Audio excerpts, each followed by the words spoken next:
Hem viscut, com he dit, un estiu molt desolador on la majoria o gran part del territori espanyol s'ha vist afectat per els incendis. Per a parlar d'aquest tema tenim ací a Bernardo Ferrer, president de FUBAMA. Bernardo, benvingut. Hola, moltes gràcies. Si ens remitim a les dades, una valoració i uns estudis que ha fet el Sistema Europeu d'Informació sobre els incendis forestals, en total han sigut quasi 400.000 les hectàrees que s'han vist afectades del territori espanyol i d'eixes 35.000 han sigut de superfície agrària útil, repartida entre terres arables, fruiters i algo de vinya. Per als agricultors i per als ramaders, quin és l'impacte directe que tenen ara a curt i a mitjan plaç? Bé, a aquestes dates tenim que afegir que també han sigut més de 3.000 explotacions ramaderes en primer plano.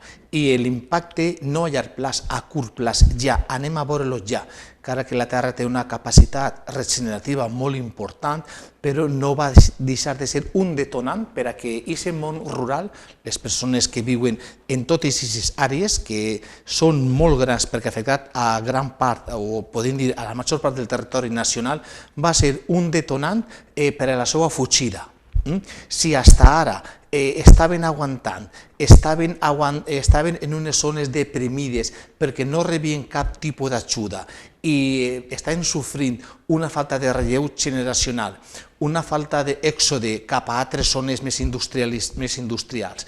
I aquest incendi hem vist que han sigut centenars els pobles que s'han cremat, que no se van a reposar, molts d'ells, i per tant la gent jove que viu en aquestes zones o es marca una fulla de ruta en un pla d'estat per actuar ràpidament o va ser un detonant i una fugida cap a altres àrees per culpa de que no s'intervé i la gent allí ja no pot aguantar dins d'aquesta desolamenta de pobles cremats, camps cremats, pastissals cremats, granges cremats i sobretot les imatges que ens han passat de tot aquest ramat que s'ha cremat, que formava part d'una gran cabanya i més en aquestes zones on la ramaderia és un dels sustents més importants, doncs anem a veure-ho ja. No a llarg plaç, sinó d'immediat. I a llarg plaç, tot el que provoca aquests incendis està íntimament relacionat en el tema de l'erosió. El bosc continental no és igual que el bosc mediterrani. El bosc mediterrani té una altra morfologia, està més acostumbrat quizás als incendis perquè aquestes tronades d'estiu, en aquestes masses boscoses seques, que el nostre clima està molt relacionat per l'ausència d'aigua, era prou habitual que per natura hi hagués xicotets incendis, perquè hi ha grans àrees de matorrals, mentre que l'agricultura continental són masses boscoses, molt elevades, perquè plou més que al Mediterrani, i per tant costen molt més de regenerar. D'ahir que demanem un pla director, una fulla de ruta ben marcada, i si durant els últims 25-30 anys no s'ha fet res, ara és un moment, sobretot un moment per a marcar un antes i un després, per a que ni a curt ni a llarg plaç esto servisca per a que la gent se n'isga d'aquestes àrees que gràcies a ell estan complint un paper fonamental. O sigui que podem dir que la conseqüència més directa de tota aquesta gent que ha sigut afectada per els incendis és una fugida del món rural, directament, que no poden quedar-se on estan, no? Però aquells que sí que volen continuar allí, per exemple, els agricultors o els ramaders que vulguin continuar, que no hagin perdut del tot el seu actiu, com va ser la seva evolució en els pròxims anys? La seva evolució va ser molt lenta, va ser molt difícil, si no impossible, i sense ajuda no van a poder reposar tots aquests milers de ramat que ha desaparegut, que s'han cremat, que costa un temps de formar-lo, les grans cabanyes vacunes que n'hi ha per totes les zones on han hagut els incendis, o els cavalls, o altre tipus de ramat, les ovelles, això costa, és a dir, no és fàcil, no és algo que ho compres, ho tens i no, és a dir, costa tindre una gran cabanya en la que siga sostenible, en la que siga rentable. De moment, l'impacte és que aquests pastissars tan grans on el ramat podia anar pastar no existís, no està. D'ahir que van augmentar els costos de producció inicial perquè el ramat té que menjar tots els dies. Si s'han cremat totes les zones d'on provenia aquest menjar, el blat i tots els cereals per a poder sostindre els animals, no existeix. En un primer impacte hauran d'administrar-se per altres vies. I tot i això, sense rentabilitat i sense tindre cap de capítol econòmic per a poder regenerar-ho, és on se demana aquesta ajuda imminent i indirecta. I si fins ara no s'ha fet, a partir d'ara tindria que ser un problema d'estat, perquè, com he repetit abans, el món rural és el que sosté, podem dir, a tota la societat. En un primer plano es dediquen a produir aliments i gràcies a que produeixen aliments cuiden tot aquest espai, que per no deixar-los, no perquè són incompetents, sinó per no deixar fer la seva feina, hem vist quin ha sigut el buit davant de totes aquestes polítiques restrictives que hem tingut durant els 25 i últims 30 anys i hem vist que els ha anat el tema de les mans. Sí, perquè este és un problema que es suma a la crisi de falta de rentabilitat que té el sector agrícola i ramader, no? Sí, però per definir-ho ràpidament podem dir que la Unió Europea, l'estat espanyol, durant els últims 25-30 anys, totes les polítiques que han derivat al món rural han sigut polítiques sancionadores, polítiques restrictives, polítiques de prohibició. I hi ha algo tan natural com era que necessari el ramat eixia a fer la seva feina, a pastar en totes les zones, estava prohibit, estava delimitat, no podien fer tot el tema de la silvicultura que tradicionalment se feia el ramat, la neteja del sotobosque, la neteja del bosc baix i totes les zones que això estava prohibit i no podien arrimar-se, fruit d'una política mediambientalista que no coneix la realitat, hem donat ara, hem obtès el fruit, és a dir, tot ve originat per aquestes polítiques dissenyades per a que ocorrira el que ha ocorrit. Ara, ha plegat el moment en què el foc ha invadit totes les zones, no coneix ni de comunitats ni de fronteres i està clar que quan passa un cataclisme d'esta magnitud les forces són les que són i de vegades per actuar en totes les zones és algo difícil. Per això s'ha de actuar d'immediat i dotar polítiques econòmiques per a que en cada zona en concret, quan ocorrís un conato d'incendi, se puga actuar. Però això no és fruit de l'azar, és fruit del disseny de les polítiques. Hem sentit els ramaders, hem sentit els agricultors, hem sentit els pastors, com anaven a per ells en èpoques normals per a que no pastara l'animal, per a que no podien fer una silvicultura en les muntanyes i això és incomprensible. Però aquesta és la realitat que avui la Unió Europea imposa als seus agricultors i ramaders. Podríem estar parlant de qualsevol sector agrari. En totes és el mateix i és el disseny de la Unió Europea que, dit vulgarment, quasi que està donant-nos, obrint-nos les portes de la desaparició. Sí, perquè ells fan una política medioambiental i se'ls plena la boca moltes vegades, parlant de l'Agenda 2030, però també ho hem vist en la Dana, com per exemple netejar els barrancs està prohibit, no es pot fer, es sanciona, i si s'hagueren netejat potser no hagueren contribuït tant a la catàstrofe. El mateix ha passat amb els incendis, no es podien netejar els boscos per les polítiques de la Unió Europea i això és un factor més que ha contribuït a la falta de prevenció i a que hagi passat tot el que ha passat. Si continuem parlant de l'impacte medioambiental que han tingut aquests incendis, en quin lloc queda el paisatge espanyol? El paisatge espanyol queda totalment desolat, encara que la natura té una capacitat de regeneració, però llarga en el temps. Tots aquests boscos, totes aquestes pinars, totes aquestes zones que arbres centenaris i d'altre tipus de pins i d'altre tipus de bosc, va a costar de recuperar. Està clar que el món baix, el que són les masses boscoses baixes, aquestes tenen més capacitat de regeneració, però els grans boscos van a costar molts anys, és fruit de molts anys. I tenint en compte en un clima canviant cada vegada, en unes altes temperatures, en una ausència de les plogudes quan entraven dins d'un format normal. I davant de tot això, el que prolifera va ser l'erosió, les altes temperatures més perquè no se dona, se destrueix un hàbitat on se trenca la cadena i estem veient com les plogudes són molt intenses, molt curtes, molt localitzades i més bé fan arrastres que aportes. I les masses boscoses, no deguem d'oblidar que són aquestes esponges que absorbeixen l'aigua, la retenen, la filtren i després serveix per a omplir tots els aqüífers i les grans ciutats per a poder tindre l'aigua. És a dir, que els verdaders garants de l'alimentació és el món rural. Els verdaders garants del medi ambient són el món rural.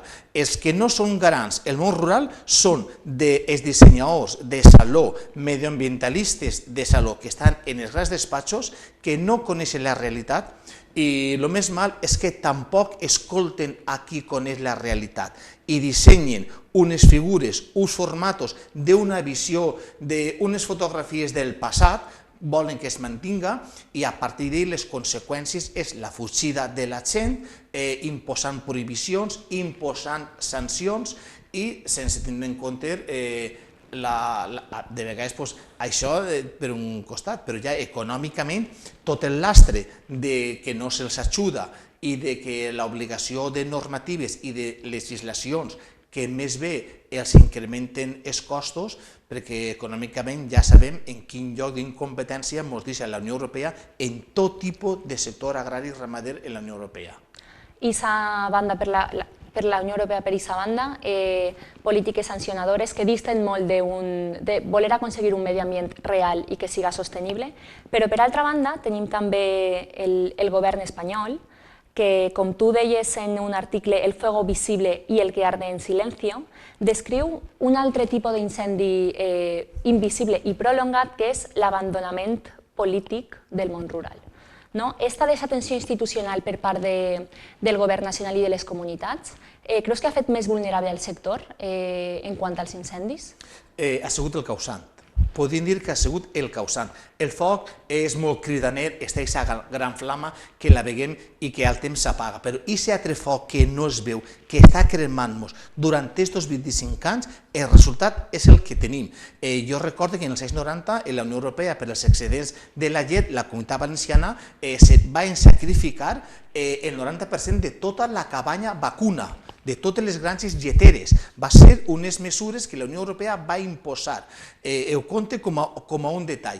Però aquest foc que no es veu, en aquestes imposicions, en aquestes obligacions, en aquest no deixar fer, està produint el que després n'hi hagi una catàstrofe per un incendi, per una inundació, perquè no s'han netejat bé els barrancs, els rius, i tot això produeix uns efectes directes en l'economia i en la societat, i tot per no deixar fer, i tot ve fruit d'aquest foc que està dissenyant-se tant en el Ministeri com en la Unió Europea i que és el sector ramader agrari el que el sofreix i el que el pateix. I és algo que no és visible, que de vegades en una societat on cada vegada viu més d'espatlles al món rural, però després sí que ho sofreix.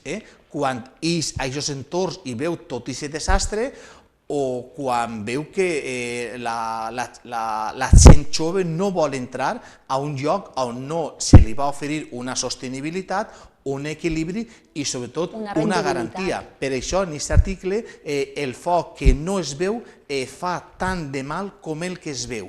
I és un foc que sí que se pot parar, perquè és un foc que és fruit de les persones, és fruit dels que estan gestionant, dels que estan dissenyant les polítiques, i les polítiques poden ser constructives o destructives, com en aquest cas, i estem veient que han sigut destructives, fins a un punt de la desaparició. Per això que s'ha de crear un antes i un després, no se té que oblidar el que ha passat, i avui, per desgràcia, la classe política té la memòria per a quan vol molt curta. Som notícia durant un temps, per al poc de temps altra notícia eclipsa i ja la gent com que ja es pensa que el problema ja per si s'ha resolt. I és tot el contrari. Avui n'hi ha suficients mitjans econòmics, tecnològics, per a poder gestionar uns plans directors i pensar en futur, no fer polítiques de 4 anys, polítiques de miranda, sinó marcar uns plaços a llarg plaç, marcar unes fulles de ruta, perquè el que no fem avui van a pagar-ho les futures generacions. I els nostres avantpassats es van deixar un teixit molt important en quant a ecosistemes i crec que no anem a ser capaços de fer el mateix en les generacions que es van a precedir. Sí, perquè aquest abandó polític i la crisi que està vivint el sector agrari i ramader és com unes fitxes de dominó que van caiguent, perquè l'abandó polític porta també a que molts agricultors i ramaders abandonen les seues terres i tot això és el que fa que després hi hagi més riscos d'incendis, de catàstrofes. I algo molt important, quan tu se'n va del món agrari o del món ramader, no torna.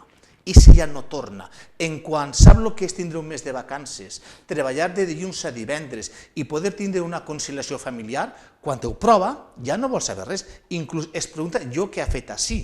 24 hores al dia volcat en la meva explotació, treballant en el que m'agrada, fent el que vull i aportant a la societat un benestar mediambiental i unes despeses de menjar i damunt encara sancionat, inspeccionat, en prohibició, en una càrrega burocràtica administrativa impossible de complir. Per tant, el qui se'n va no torna i és algo que pagarem molt car, perquè aquestes persones que ocupen totes les zones rurals és un teixit, és un entramat molt gran en l'espai i complixen un quefer superimportant, produir aliments i cuidar tots els espais. D'ahí que la classe governant deu de fer reflexió, deu de fer autocrítica i encara que la Unió Europea siga impositiva en quant a les mesures mediambientalistes, a la fi i al cap els nostres governants també són els que decideixen o poden postular-se o poden intentar convèncer o canviar. I no hem de pensar que l'estat espanyol, íntimament relacionat en el clima mediterrani, en un clima diferent a l'europeu, que és més continental, Europa té les portes del desert d'Espanya cap avall i si no vol que aquesta desertificació en Europa ocupe tot el continent, ben pront ja tindran des de la Unió Europea que promulgar una sèrie de mesures per a que Espanya, que són les portes de la desertificació, serveixi com a barrera. Perquè no es pensen que en Europa no ho van a tindre, també han sofrit llargues sequeres, ells no estan preparats en unes infraestructures hídriques que de vegades hem vist que en països europeus s'han secat els jardins, s'han secat les explotacions agrícoles perquè han patit una sequera momentània i allí el tema de pantans, el tema de tindre una distribució de les aigües no està tan, no tenen tantes bones infraestructures com en Espanya i tot això fa que també ho sofreixen, però de sofrir-ho de volta en volta podria ser ja una cosa contínua. D'ahí que tenim que parar les portes al desert que és Espanya en mesures des de la Unió Europea i no en mesures restrictives, impositives i de càrrega burocràtica que l'únic que fa és accelerar que la gent d'aquestes zones peguen a fugir. Estem parlant de mesures, d'una fulla de ruta per a revertir aquest procés en el que està entrant l'agricultura espanyola i europea també, però si parlem de mesures concretes, quins són els plans claus que hi ha que fer?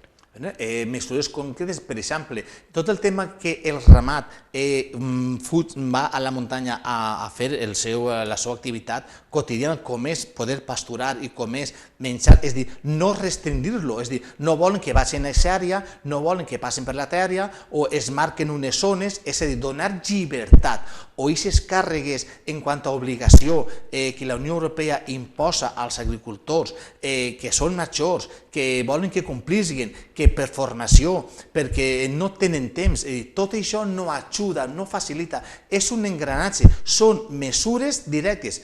I tal volta, sentint-los a d'ell, no n'hi hauria que fer res, sinó deixar-los fer, perquè així el problema està en que no és que necessitem mesures, no, el que volem és que es deixen fer allò que fem, que ho han fet durant milers d'anys i ho han fet molt bé. Molt bé, ho han fet també que durant aquests milers d'anys hem aplegat així I ara, en els últims 30 anys, les polítiques des que ens governen, des que ens legislen i des que gestionen tot el nostre patrimoni econòmic ens han dut a aquesta situació. Així és que ho tenen hasta fàcil, deixar fer el que sempre han fet. La veritat és que no estem pintant el sector del món rural sense atractiu per als joves que volen entrar. Jo també entenc que el que tu estaves dient de 24 hores al dia, estar pendent d'aquests cultius, no tindre vacances, és un ofici que avui en dia costa molt per als joves, però sempre n'hi ha que vol introduir-se en el món rural.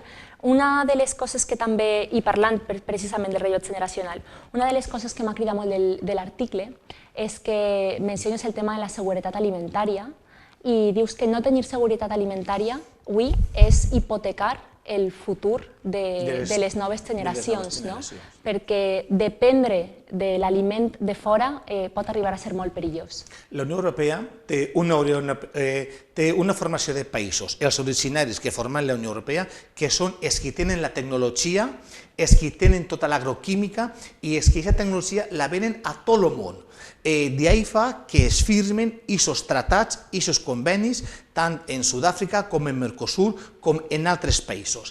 Això fa que ells produeixen tecnologia, tenen que vendre aquests països, i aquests països que l'únic que produeixen és agricultura, la tenen que entrar. Això està fent que els agricultors i ramaders de tota la Unió Europea estan quedant en un tercer plano. És a dir, s'està dissenyant inclús que no són importants ni prescindibles per a produir alimentació. I el que acabes de dir, si perdem la sobirania alimentària i depenem de tercers països, anem a veure com hipotequem les futures generacions. El món va cap a una demografia que pront serem 10.000 milions de persones en el planeta. Les grans nacions estan invertint en agricultura i les grans nacions del planeta són les que més inverteixen en el món alimentari, en l'agricultura, perquè no n'hi ha millor manera que tindre un país políticament estable que l'alimentació aplegue a tot el món, però aplegue d'una manera assumible. I la Unió Europea està perdent la sobirania alimentària. He comentat abans que en els anys 90 la Comunitat Valenciana va perdre el 90% de totes les granges ramaderes vacunes, de llet, però a l'estat espanyol unes altres tantes. Però ara si anem a altres sectors, com el tema de l'arròs, per exemple, en el Tractat de Mercosur, només que tot l'arròs que pot vindre d'aquests països, d'Uruguai, Brasil, Argentina, Paraguai, seria la meitat de tot el que se produeix en l'Albufera. És a dir, imagina que tot l'arròs de l'Albufera, la meitat vindria en aquest conveni, fruit dels països que volen vendre tecnologia. I els agricultors són la moneda de canvi, perquè no van haver ajudes per als agricultors per a fer altra cosa. I ahir que la societat també té un que fer i també pot ajudar.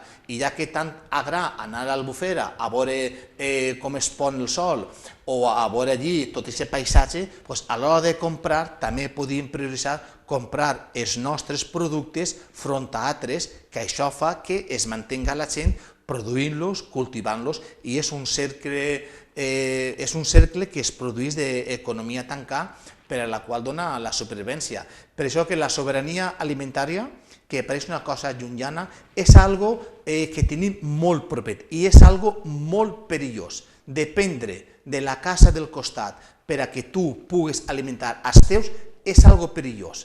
Econòmicament va ser molt elevat i materialment, en quan ocorri un cataclisme, van a tancar les portes perquè primer voldran sobreviure ells i després, si sobra alguna cosa, te donaran a tu. I és una llàstima que ho tenim en casa, sobretot així a l'estat espanyol i a la Comunitat Valenciana, que tenim més de 28 classes de sectorials agràries de tot tipus i que estiga perdent-se, que estiga abandonant-se. Però igual que parlem de la vinya, que parlem de l'arròs, que parlem de les olives, que parlem de les hortalisses, que parlem de les taronges o que parlem dels quequis, tots són traves, tots són càrregues burocràtiques, tots són prohibicions. És un disseny i és un engranatge que no és baladí, sinó és fruit de perseguir un objectiu. i un objectiu, el final, és el que tu has definit, de perdre sobirania alimentària front a altres interessos econòmics per part d'uns països centroeuropeus que són els que tenen el pes polític i són els que dirigeixen i maniobren a tot el seu voltant. És una expressió que jo porto molts anys ja sentint en el sector, que l'agricultura és la moneda de canvi de la Unió Europea. Tu, precisament, ho has corroborat. Per a tancar, si tornem al principi de l'entrevista i tornem a ficar els peus en els incendis que han passat aquest estiu, tu eres optimista respecte a la recuperació? Els agricultors tenen que ser optimistes i els ramaders tenen que ser-ho. No podem veure d'una altra manera, perquè vivim junt al ramat, ens hem criat junt al ramat i ens hem criat junt a les plantes que les veiem créixer i el que més es dona pena és veure-les destruir-se per l'incendi. Òbviament, clar que tot se regenera. El que se pot fer en poc de temps o en molt de temps. El que estem demanant és ajuda tècnica per a que això siga en el menor temps possible i puguem reanudar els nostres oficis, tant ramaders com agropecuaris, com agraris, i que tot el que passa en un incendi en 24 hores no esperar 24 anys perquè torni a la normalitat, perquè en 24 anys així no quedarà ningú. El qui se'n va no torna. Hem de ser optimistes, però hem de ser realistes. I la realitat és que vivim en un país capdavanter, en una Europa que és els continents a una bonança econòmica important i ara, en aquests moments de penúria o de devastació per culpa dels incendis, deuen de ficar la maquinària i els engranatges econòmics i tècnics per ajudar a tot aquest sector que siga una realitat, no perdre més masses boscoses i no pagar un alt cost mediambiental i sobretot en quant a sobirania alimentària. Bé, Bernardo, moltes gràcies per compartir amb nosaltres la teva visió i quins són les preocupacions i les necessitats que té actualment l'agricultura. Bueno, les necessitats sempre el mateix. La falta de rentabilitat. Si n'hi ha rentabilitat al món agrari, no farà falta que ningú diga que vinga així. Però quan no n'hi ha rentabilitat, la gent avui que té una altra visió i que la societat avui té altres necessitats, no pot sobreviure en un món en el que està oprimit per les càrregues burocràtiques i legislatives i de no deixar fer, i així no pot alçar el cap. Així és que invitem una vegada més a la classe política a que ens escolten, a que marquen fulles de camí a llarg plaç, que no facin polítiques de miranda ni de 4 anys. El nostre món agrari i ramader necessita de processos lentos per a que maduren, per a que fructifiquen i per a que donen aquest fruit que després tots se n'aprofiten. La inacció dona com a resultat el que la gent desaparega, el que tinguem una falta de relleu generacional i que les xifres avalen el nostre argument. 170.000 hectàrees de cultiu abandonat en la Comunitat Valenciana, front a un sector econòmic agroalimentari en el que l'any passat el volum total varen ser, en quant a les exportacions, 9.000 milions d'euros. En un balanç haurien de fer crítica i veure què passa que uns guanyen tant i altres se n'estan anant. És a dir, blanco i en botella, si som tan exportadors i tenim un volum econòmic d'aquesta magnitud, com és possible que tinguem unes xifres d'abandonament de terres, una falta de relleu generacional i una mitjana d'edat que sobrepassa els 65 anys d'edat? Algo no funciona bé, i si no funciona bé és perquè algú està dissenyant aquest camí. Bé, Bernardo, moltes gràcies. Molt bé, gràcies a vosaltres per aquesta sensibilitat en el món agrari.